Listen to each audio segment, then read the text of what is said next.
Hey guys, I hope you are having a very good day. My name is Siva Prasad, and as you know, I've been bringing out this Science and Technology mini series where we are trying to cover important current affairs in the field of science and technology through these short videos that are not going to cross around 20 minutes. So, today I'm going to take up an interesting topic, that is, we will talk about something called a Space Force. If you remember, recently Donald Trump has authorized, he said that we are going to create a new Space Force, and space is going to be the next domain of warfare after land, water, air, cyber, right? Space is going to be the next domain of warfare. So we'll talk about that, and we will also talk about this concept of space weaponization, space militarization. Are there any treaties associated with it? If so, why are the treaties not being adhered to? What are the loopholes in certain theories, certain treaties that have been signed across the countries? So that's what I will be taking up in today's topic. So this course will be presented by me, Siva Prasad.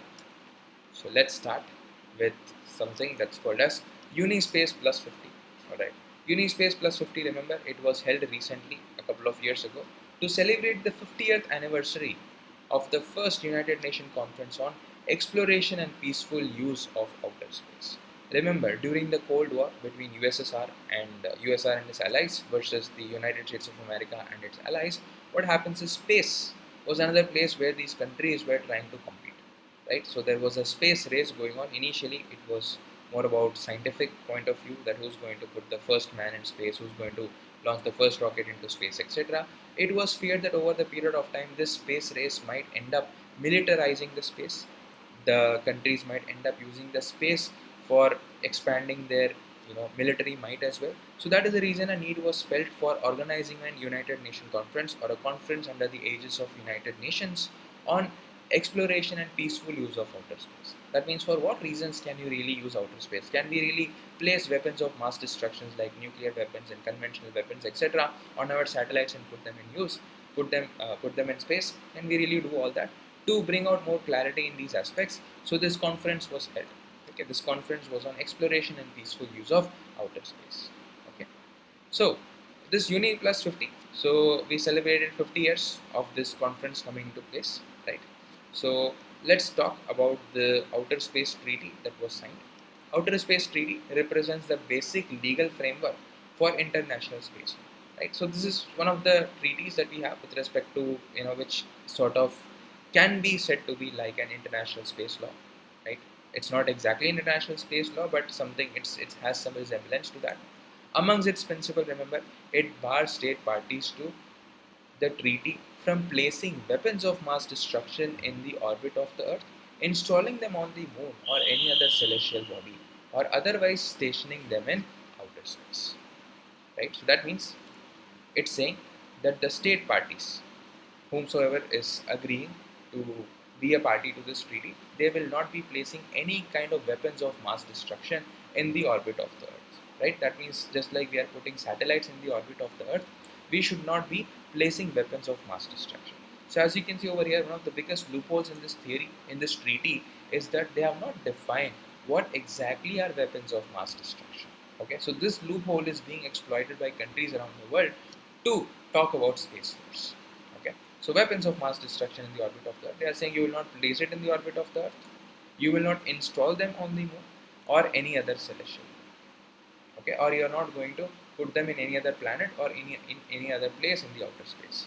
It exclusively limits the use of moon and other celestial bodies to peaceful purposes, and expressively prohibits their use for testing weapons of any kind, conducting military maneuvers, or establishing military bases, installations, and fortifications. They are saying whatever you are going to be, doing on the moon or any other celestial body, planets, asteroid, etc., you are going to undertake only activities for peaceful purposes, right? You cannot place weapons of mass destruction over there, you cannot carry out nuclear weapon testing in these places, you cannot conduct military maneuvers, etc., military testing kind of things you cannot do. You cannot go for establishing military bases. For example, if you see the US, it has established military bases in different parts of the country, different parts of the world, right? So like this, you cannot establish a military base in the moon or any other celestial bodies, right? Or you cannot go for fortifications. You are going to use the space only for peaceful purposes. The treaty also states that the exploration of outer space shall be done to benefit all countries, and that space shall be free for exploration and used by all the states. So they are saying whatever exploration is taking place, in the outer space, it should be done for benefiting all the countries, for the humanity as a whole, right? And the space is something that will be free for exploration by any state. Okay, it can be used and explored by any state. No state can claim any sovereign right over the space. For example, US or any other country tomorrow cannot say that no, you cannot send space missions, or you cannot put satellites into the orbit. The treaty explicitly forbids any government from claiming a celestial resource such as a moon or a, okay, it's not a plane, it's actually a planet. Okay, so what this is saying is that they are saying that no country, no government will lay claims on these celestial bodies like the moon or planet. They will not say, no, no, the sun belongs to us. So since everybody is using the resources of the sun, you have to pay us. So no country can actually claim such a right over these celestial bodies. However, the state that launches a space object retains jurisdiction and control over that object. That means if India is launching a satellite into space, or for example, we launched Chandrayaan, we launched Mangalyaan, etc. So these space objects that we are launching, we have jurisdiction over that and we have control over that object. And remember, the state is also liable for damages that are caused by their space object. So because of our space object, some sort of damage is caused. So we are also liable to pay some compensation. Okay. So this is your outer space treaty. As I told you, this has some sort of semblance to an international space. Okay. So along the same lines, there is one more concept. It's called as Space 2030 Agenda. So the Space 2030 Agenda, it maps out how space flight and space-related activities can help achieve these 17 Sustainable Development Goals. Okay, remember, this pehle we had something called as MDGs, Millennial Development Goals. Okay, and now we have something called as Sustainable Development Goals. So there are around 17 SDGs. Okay, so this will address overarching long-term developmental concerns. So over here, how can space flights and space-related activities, how can they help us achieve these 17 SDGs? So that is being debated in this Space 2030 agenda. You don't have to really remember details about it. Only thing is you should know it for name word association. Okay, so that you are able to associate Space 2030 with achieving SDGs. Alright. Let's quickly talk about United Nations Office for Outer Space Affairs, right? And then I will take up the concept of space weaponization and India's efforts there. The United Nations Office for Outer Space Affairs. It works to promote international cooperation in peaceful use and exploration of outer space and in utilization of space science and technology for sustainable economic and social development, right? To ensure coordination and collaboration so that among countries, so that they are using the outer space for peaceful purposes and exploration only, and also to utilize the technology in the field of space science for ensuring sustainable economic and social development. Okay. Office, remember, it assists any United Nations member states to establish legal and regulatory frameworks to govern space activities and strengthens the capacity of developing countries to use space science technology and applications for development by helping to integrate space capabilities into national development programs. So there are two things it is doing. See, if a country wants to establish legal and regulatory framework to govern space related activities, for example, recently in India also we are sort of going for commercialization of the space, right? So regarding that, what legal frameworks and safeguards are required, what regulatory frameworks and safeguards are required, over there India can seek the assistance and aid or the advice of the office of United Nations Office for Outer Space Affairs. Similarly, it is also helping developing countries to enhance their capability in using space science and technology for their own development agenda. Okay.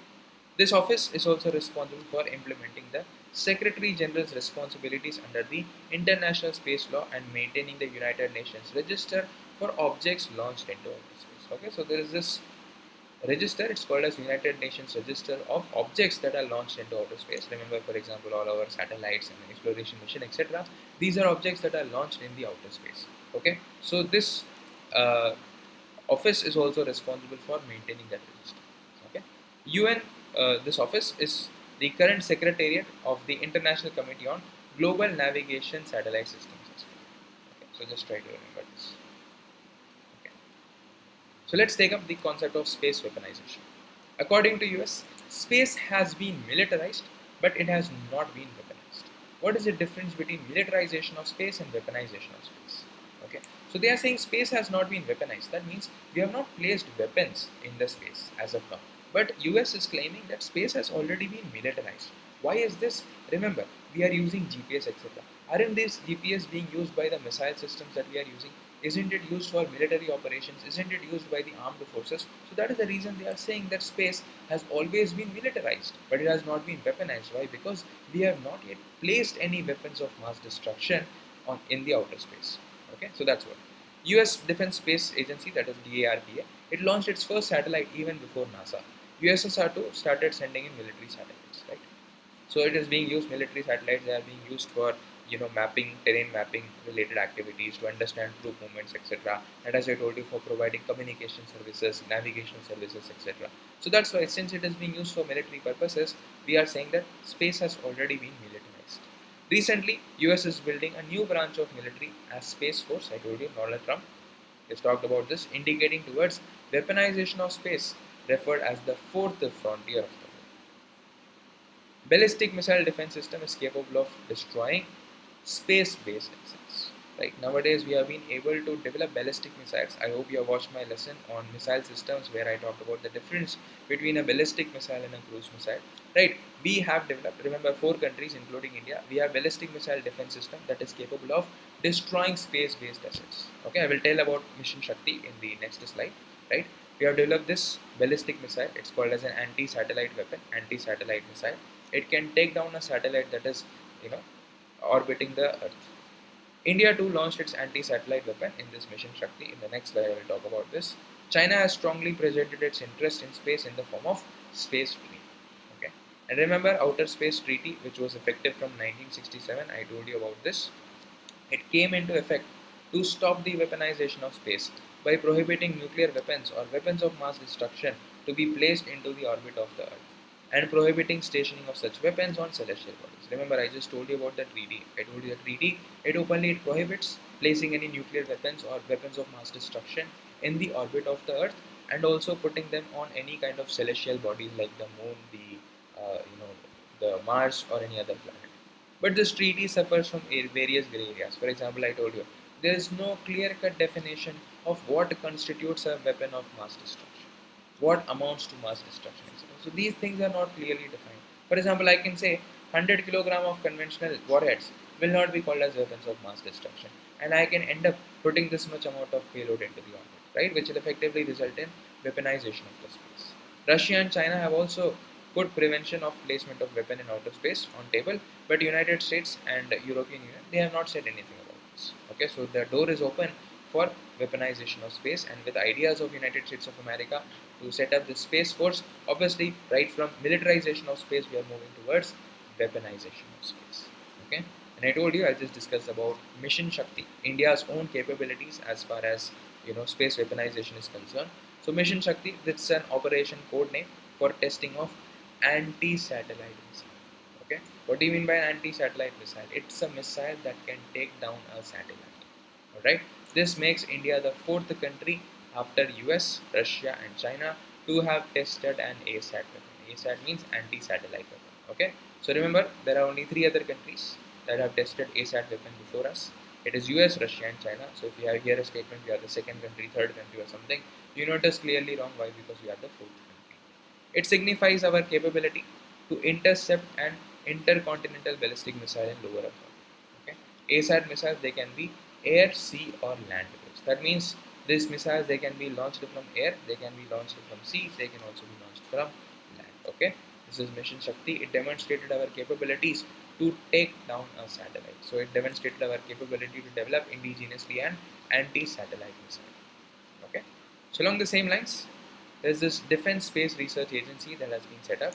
So it has been created, and the aim is of creating space warfare weapon systems and technologies. Okay, now because everybody is going to get into the space race, they are going to go for weaponization of space.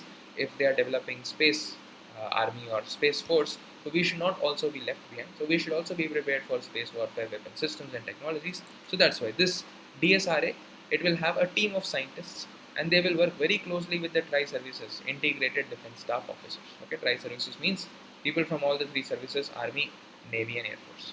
It will be a research and development wing of the Defense Space Agency, which has been set up under Air Vice Marshal rank officer in Bengaluru to command the space assets of Air Force, Navy, and Army and to protect India's interest in space. Okay, so this is Defense Space Agency that has been set up. Okay, it has been set up under in charge of Air Vice Marshal rank officer. Okay, this is set up in Bengaluru, and the idea is to command the space assets of the tri-services, that is Air Force, Navy and Army. They have space assets, right? They have their own satellites, etc., going around helping them in various operations. So to protect that and to protect India's interest in space, this Defense Space Agency was set up. Okay, and this Defense Space Research Agency is going to be the R&D wing of DSA. Okay, that means they will undertake research and development related activities. India's existing military satellite agency, including Defense Imagery Processing and Analysis and Defense Satellite Control Center, have been merged with DSA. So the previous centers that all we had, it has been merged under DSA. Okay, fine. So along the same lines, remember I just told you about Mission Shakti, where we tested an anti-satellite weapon. Even China also what it did, it tested an anti-satellite weapon. It took down one of its own satellite. So what happens is you have this satellite like this. You fired a missile at it, and this missile destroys the satellite. So don't you think this will create a lot of debris? Right? These debris. So what happens is each of these debris, they are flying at such a high speed that they can go and hit another satellite and destroy the satellite. So this destroyed satellite will create further more debris like this. Okay, and this debris will further go and hit another satellite. So as you can see, it is creating a cascading effect. Okay, so this cascading effect is called as Kessler syndrome. See the Kessler syndrome, it's also called as Kessler effect or collisional cascading. This was proposed by a NASA scientist. His name was Donald J. Kessler. So that's the reason after his name we have termed this syndrome called as Kessler syndrome. This is a scenario in which density of objects in the lower Earth orbit is so high that collision between objects could cause a cascade, where each collision generates space debris that increases the likelihood of future collision. See what happened? Because of this, you created more debris.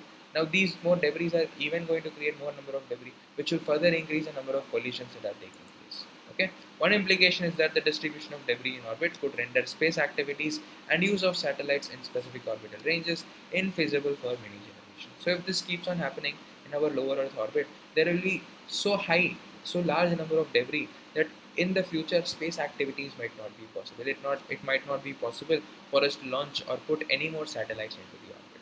Okay, so this is called as Kessler syndrome.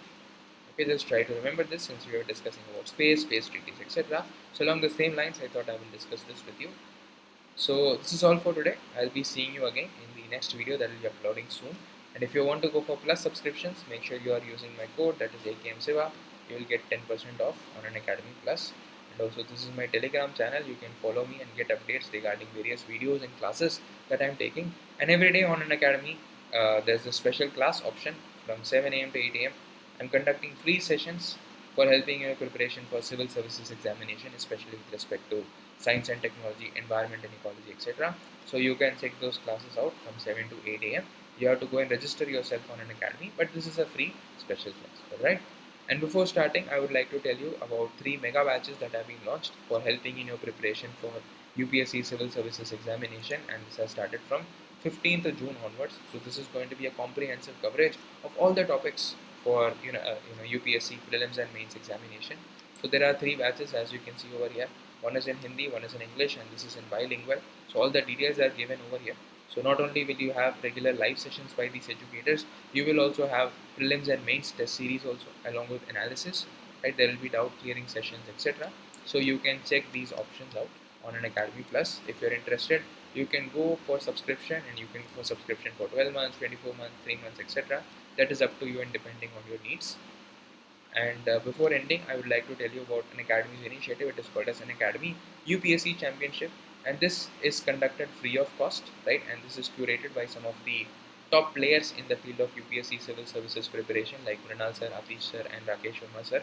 So if you're interested, you can enroll for this. The next test will be held on 21st June. Try to take it live from 10 a.m. to 12 p.m. Alright. So this is all. Thank you so much. Have a good day. Bye bye.